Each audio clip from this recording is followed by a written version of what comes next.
What if I told you that you could reduce your pain by 50% just by thinking about it? You'd probably laugh at me, but it's true, and it's happening all the time. Doctors are prescribing placebos to patients who have chronic pain, and it's working better than ever before. I'm a doctor, and this is a medical mystery that's turning our understanding of healing upside down. Picture this. A patient walks into a clinical trial for a new painkiller. She's suffering from chronic nerve pain that's ruined her life for years. The doctor gives her what he thinks is a groundbreaking new medication. Within weeks, her pain drops by 50%. She's crying tears of joy, telling everyone about this miracle cure. There's just one problem. She was in the placebo group, she got nothing but saline solution. But here's where it gets really weird. If this exact same trial happened 20 years ago, that placebo might have only reduced her pain by 10%. Today, it's reducing pain by 50% or more. The placebo effect isn't just real, it's getting stronger. And no one knows why. In 2015, Dr. Jeffrey Mogul was examining 23 years of data from pain medication trials. Over 80 studies with thousands of patients. What he found was that the placebo response in pain trials has been creeping up over time. But only in the US. Asian and European trials have been flat. That means the same fake treatment was significantly more effective in America than anywhere else in the world. We were absolutely floored when we found out, says Mogul. I think it's fascinating that the same sugar pill works better on Americans than Europeans. The same fake injection is more powerful in New York than Tokyo.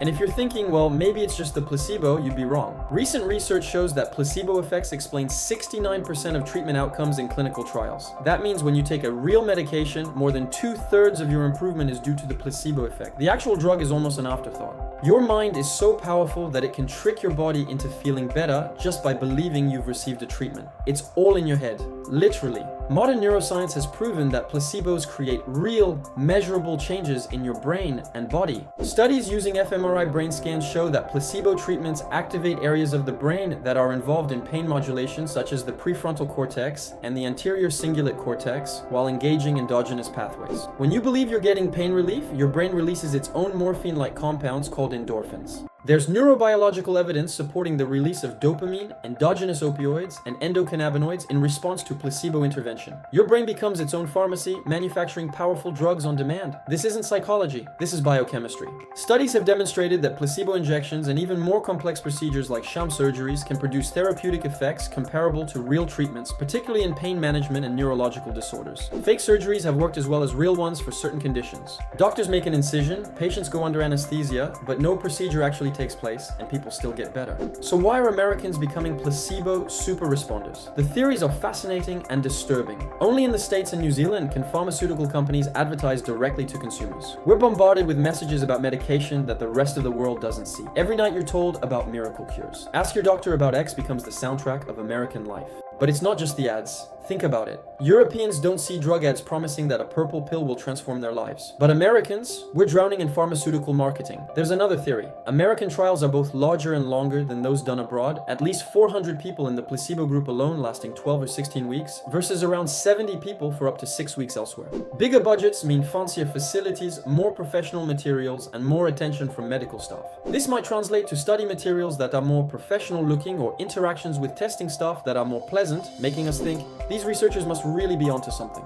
This placebo revolution is creating a crisis. There are a lot of people in the pain field who believe that the drugs that are failing clinical trials actually work. It's just that the trials can't show it. Take a look at this graph. Over the last 20 years, the number of drugs failing in late-stage clinical trials has skyrocketed. Imagine spending $2.6 billion over 15 years to develop a new painkiller, only to have it fail because the placebo group got better. Your drug might be really effective, but it can't beat a sugar pill. So now companies are designing placebo run-in periods where patients get the fake treatment first. And if they get better, they're kicked out of the trial. Can you believe how insane that is? They have to screen out people who heal too well from nothing. This isn't just academic. When a major pharma company's drug fails phase 3 trials, their stock can lose billions of dollars in value. The more the placebo effect strengthens, the harder it becomes to prove any drug works. What could be the dark side of the placebo effect? You know, the nocebo effect, it's the placebo's evil twin. It's when you expect a treatment to have a negative effect, so you make it happen. Like, I don't know, you read about 47 side effects in the medication insert, and then you start feeling sick. Or you watch the news and they're talking about all these bad things happening to people on statins. So you stop taking your statins and then you start feeling better. It's like the opposite of a placebo, right? Nocebo, it's when you you expect to get sick, and then you do. And this can be a really powerful thing. It's been shown to make people stop taking their medication, which can have serious consequences. Like, I don't know, if you're worried about getting COVID, for example, and you hear that there are some serious side effects from the vaccine, what might you do? You might say, you know what, I'm not going to take the vaccine because I don't want to deal with that. Placebo effect is not just about releasing brain power. You also need the ritual of treatment. You have to go through the motions. You have to be examined by medical professionals in white coats, receive exotic pills, and undergo strange procedures. All this can have a profound impact on how the body perceives symptoms.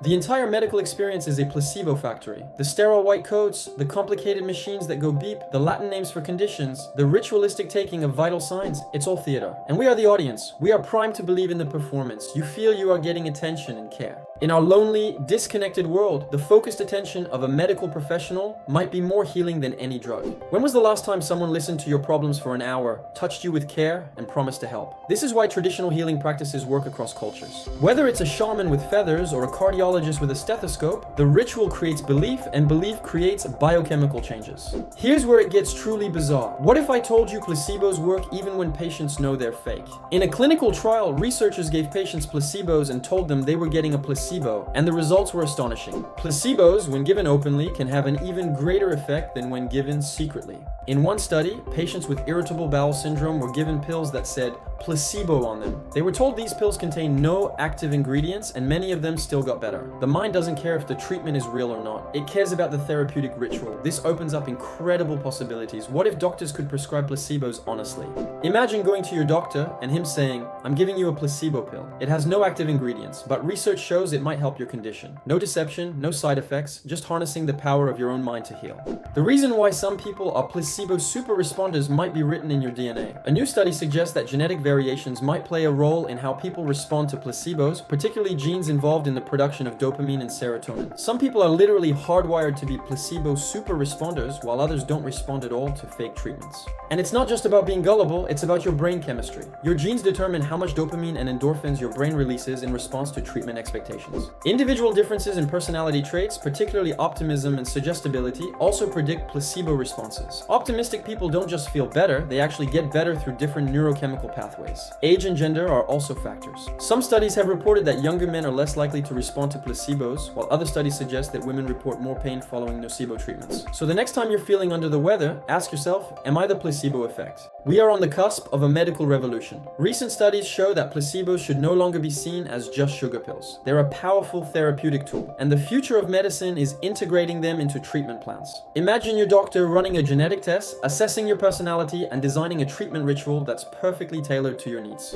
Maybe you respond best to the most high-tech pills, or maybe simple meditation is more your style. The problem is most doctors don't know how to use placebos effectively. They haven't been trained in therapeutic communication. But now medical schools are teaching doctors how to frame treatments in a way that optimizes healing responses. The future is merging technology with healing. Virtual reality therapy, AI-designed treatment rituals, biofeedback-enhanced placebos. We're entering an era where the line between psychology and pharmacology is disappearing. And if you're a patient, this means better treatments with fewer side effects. It's a win-win. This is a real pill. It doesn't have any active ingredients, but when you take it, it triggers a response in your body. Your body makes its own morphine. It releases dopamine. It even changes the way your genes express themselves. Placebos are getting stronger. Why? Because we're not just biological machines that respond to chemical inputs. We're belief-driven organisms. Our expectations literally reshape our physical reality. This is a connection between your brain and body. Every thought, every expectation, every belief sends cascades of biochemical signals throughout your body. Maybe the question isn't why placebos are getting stronger, but why it took us so long to recognize the healing power that was always within us. The most advanced medicine isn't about finding new drugs. It's about learning to activate the pharmacy that's already in your head. The next time someone tells you something is just a placebo effect, remember this. Your mind has the power to manufacture morphine, release dopamine, and trigger healing responses that rival any medication. Is it ethical to trick people into healing? This is the question that medical ethicists are struggling with as we learn more and more about the placebo effect. Because if you have a patient who could benefit from a placebo, but you tell them it's just a placebo, you've destroyed the placebo effect. So is it ethical to trick people into thinking it's a real treatment?